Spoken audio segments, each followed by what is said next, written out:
Hey guys, I'm Matt Hernandez and we are out on the golf course. I literally just took my A9III out of the box. This is the first time I'm going to use it, so we're going to take you with us.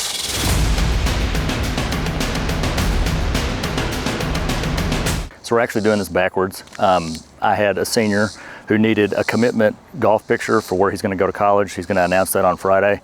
So it was late in the afternoon. It's like 95 degrees. It's brutally hot, very humid. So I wanted to get them out of here as soon as possible. I literally got the camera. If I had gotten it 10 minutes later, the delivery was kind of late. If I'd gotten it like 10 minutes later, then we wouldn't have been able to use it for the shoot, but I knew it was going to be perfect. So we kind of had to rush to put this together. So I didn't want to make them wait for the intro. So we're going to do this. We're going to do it now afterwards, after we've done the shoot. So he only needed a few pictures. We wanted to do a couple action shots, one in the bunker, one off the tee, and then a couple pose shots. And I say posed, it was more action, like kind of like faking an action shot, but I wanted to get him actually hitting in a few too. So I tried to explain them as I was doing the shoot, but it was a real client, so I'm not gonna lie, I kind of forgot a little bit at first on the first shot, but towards the end on the tee box, when I actually had him turn around and hit the opposite way, which was actually his idea, which was a good one, because the sun, he was hitting into the sun versus at the beginning he was hitting away from it, which they both look good, but for different reasons. Okay, all right, I'm gonna have you hold your backswing for one or two, and then we'll do it for real. Okay, go ahead, whenever you're ready. Very nice, good. Let's see. So what we're doing here, we're actually hitting backwards on the tee box because there's nobody on the practice range over here. It's actually a different hole. I'm talking to myself, by the way, and just for the video. So I've got him hitting the opposite way so he can hit into the sun. So I'm behind him, and we've got the beauty dish camera left for Phil, and then the deep focus camera right to help the sun. Is the main line. I'm trying to get the ball right off the club head, which is pretty hard in golf, but I think we're gonna be able to do it. So all right, I'm ready whenever you are.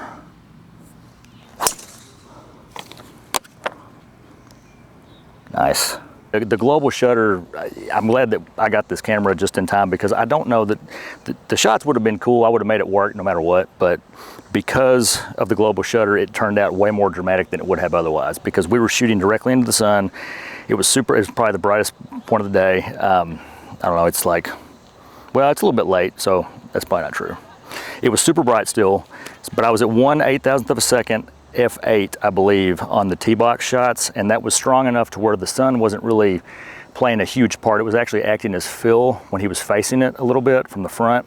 But the first shot, whenever I had him facing away from it, it really didn't have any effect at all, which is not normal. Usually it's going to be at least a rim light, because the advantage to using the global shutter in this instance is because we're not losing any power, I was able to back my lights up and still get more power than I would have got had I had to use high-speed sync, which I would normally do. So that was awesome, especially for golf, which is the one sport where you really do need to back your stuff up because of the long club. He was hitting a driver with, so those are super long.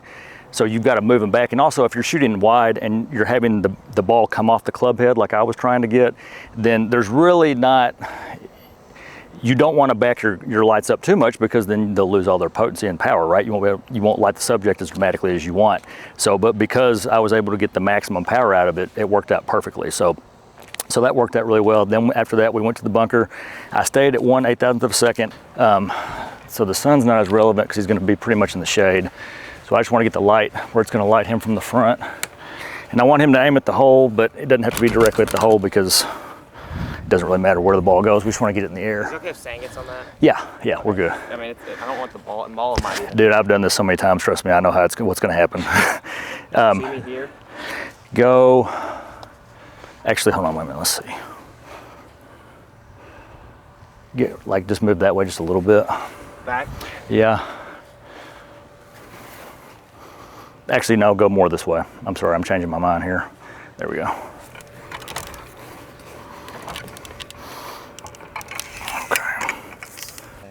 No, you're good. All right, so the key here, you want to get it as high as you can. So okay. The more sand, the better, so. Yeah, just kind of pat it? Yeah. Okay. Pretty much, all right. All right, hang on. Okay, look at the hole real quick. Good, okay. Whenever you're ready.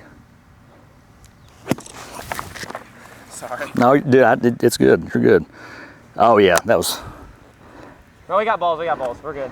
Oh yeah, dude, that's perfect. You're gonna love that. That's badass. Oh, that's sick. Yeah, we're not gonna beat that. I mean, That one's so good. I could take a couple That more, one's but really good. that's good. All right, scoot that way a little bit, a little more, and then go back just a hair too that way. There you go. All right, stay right there. Let me move this just a little bit. Is that okay right there? Yep. Okay. Go. Actually, I guess I'll go horizontal on this too. Okay. All right, whenever you're ready, go ahead and hold. Swing real slow. Okay? Yeah, that's good.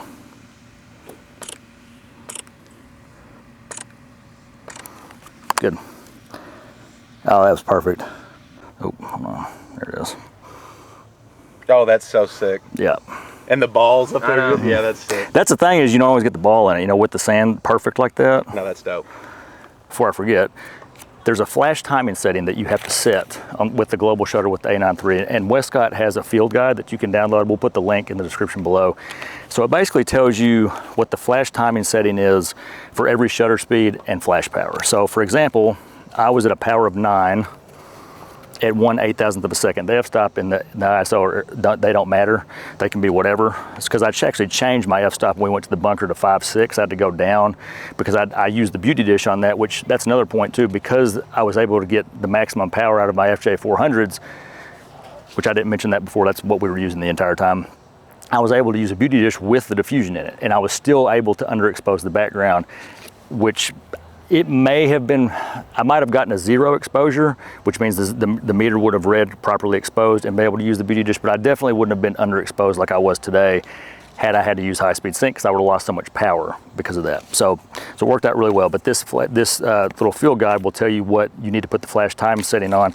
And for those of you that don't know, I'll go through the menu real quick. When you turn the menu on, it's the 4th option down, so it's the camera with the plus and minus, and then you go over to flash, which is number 4, and then there is a flash timing setting right there. So you need to turn it on, and then this is the number that you adjust based on the shutter speed. So when I went down, or when I was at 1/8,000th, I was at 640.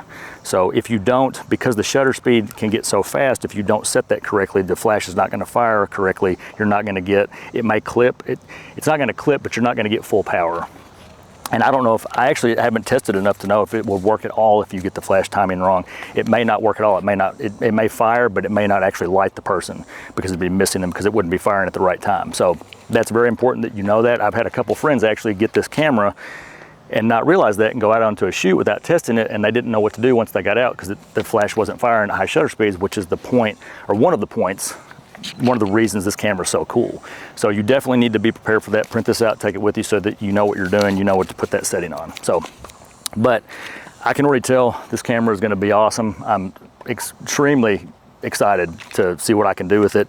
I had to sell my A1, which that was kind of hard to part with because that was an absolutely amazing camera, but because of the global shutter and the capabilities with flash, because that's 90% of what I do is with flash, this is going to be really cool, and I can't wait to use it more. So I'm glad you guys stopped by today to check out the first shoot with it. If you got something out of it or enjoyed the video, I'd appreciate a like and a subscribe. Make sure you hit the bell so you get notified when we post new content. There's going to be a lot more to come.